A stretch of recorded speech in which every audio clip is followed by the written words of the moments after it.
حضرت عباس اور حضرت عمر رضی اللہ تعالی عنہ کا آپس میں دوستانہ تھا.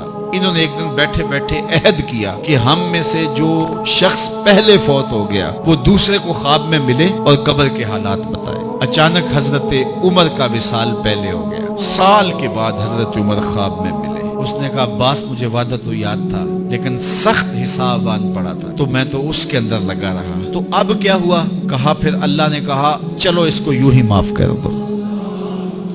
تو کہا چھٹ کے ابھی آ رہا ہوں. تو میں نے کہا وعدہ پورا کر دو. میں اور آپ ٹھیکیدار بن جاتے ہیں جنت کے. ہمارے پلے عمل ہے کیا؟ ہیں تو ریاکاری کے شکار ہیں ہمارے اعمال. رسول کریم نے ارشاد فرمایا جو میں دیکھتا ہوں وہ تم نہیں دیکھتے اور جو میں سنتا ہوں وہ تم نہیں سنتے.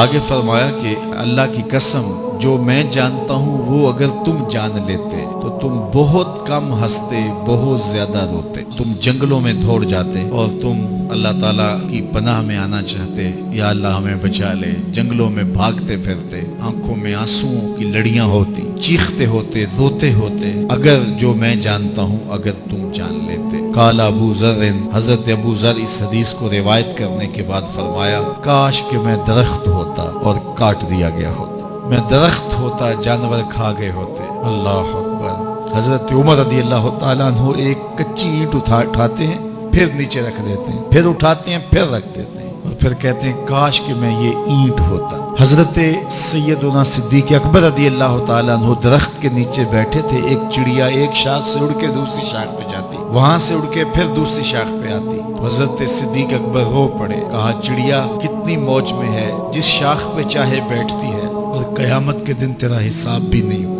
کہا پھنسے تو ہم ہیں. رسول کریم صلی اللہ علیہ وآلہ وسلم سے لوگوں نے کہا حضور آپ بوڑھے ہو گئے. حضور کی مبارک داڑھی میں سفید بال سر انور میں بھی سفید بال اگرچہ ان کی تعداد محدود تھی لیکن ظاہر ہوئے.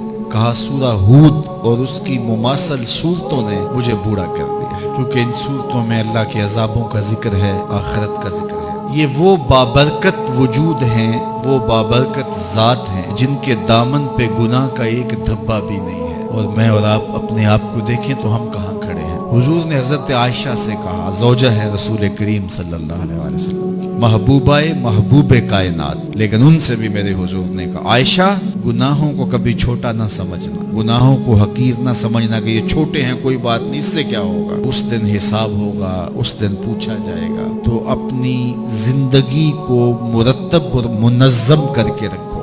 ہم بہت سارے گناہ دائیں بائیں دیکھ کے کرتے ہیں. جب ہم معاشرے میں برائی پھیلی ہوئی دیکھتے ہیں تو ہم کہتے ہیں کہ دیکھو نا یہ سارے کر رہے ہیں تو میں ہی بہت متقی آ گیا ہوں جی. دائیں بائیں دیکھ کے گناہ کرتے ہیں. پھر ہم کہتے ہیں فلاں بخشا گیا تو ہم بھی بخشے جائیں گے. اچھا اگر وہ نہ بخشا گیا تو پھر جہنم میں جانا قبول ہے. تو دائیں بائیں دیکھ کر دلیر ہو جاتے ہیں. تو آئیے ہم اپنی آخرت کے لیے سوچیں اپنی زندگی کو اچھائی کی راہوں کا مسافر بنائیں.